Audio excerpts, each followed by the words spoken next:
Voici ce que vous devrez retenir, les méthodes, et puis c'est tout.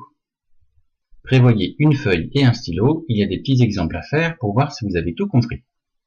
Les objectifs pour cette vidéo, calculer des nombres écrits sous la forme d'une puissance de 10, que la puissance soit positive ou négative, et à l'inverse, écrire sous la forme d'une puissance de 10 des nombres écrits en écriture décimale.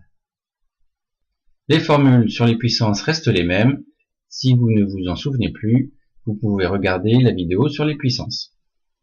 10 au carré, c'est 10 fois 10, c'est-à-dire 100. 10 au cube, c'est 10 fois 10 fois 10, c'est-à-dire 1000. 10 puissance 5, c'est 5 fois le facteur 10, et on obtient 100 000. 10 puissance 0, n'importe quel nombre à la puissance 0, ça fait 1. Que remarque-t-on? Pour 10 au carré, il y a 2 zéros au résultat. Pour 10 au cube, il y a 3 zéros au résultat. Pour 10 puissance 5, il y a 5 zéros au résultat. Et pour 10 puissance 0, il n'y a aucun zéro au résultat. Il suffit donc de compter le nombre de zéros. On peut donc écrire directement 10 au carré égale 100, 10 au cube égale 1000, 10 puissance 5 égale 100 000, 10 puissance 0 égale 1.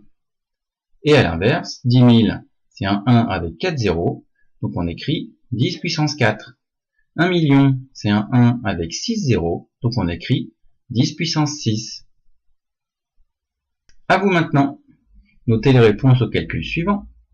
Dans la colonne de gauche, vous calculez, ou alors la consigne peut être aussi formulée sous la forme écrire sous forme décimale, et dans la colonne de droite, il faudra écrire sous la forme d'une puissance de 10.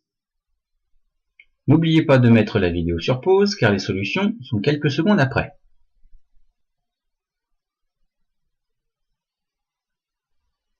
Voici les solutions.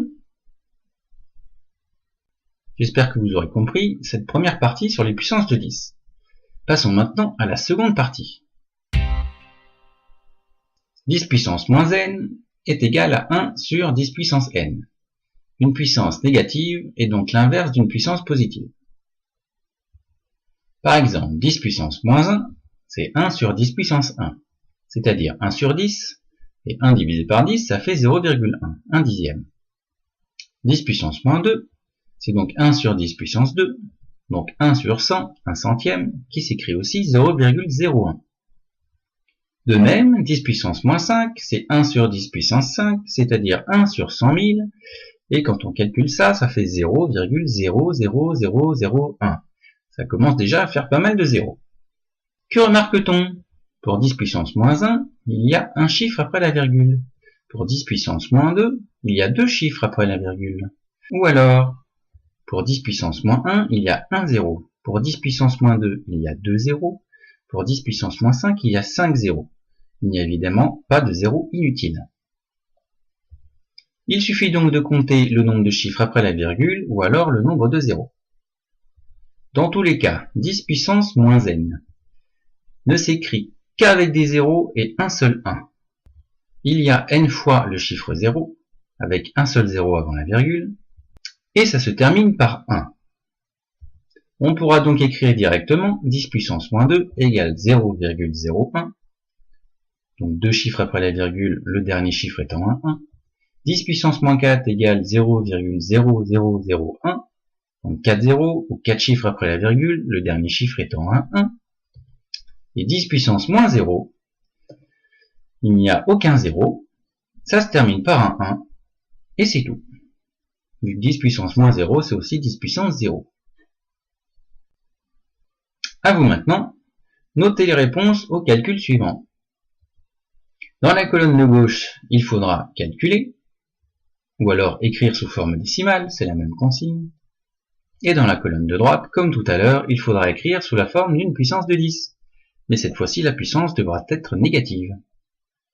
N'oubliez pas encore une fois de mettre la vidéo sur pause, car les solutions sont quelques secondes après.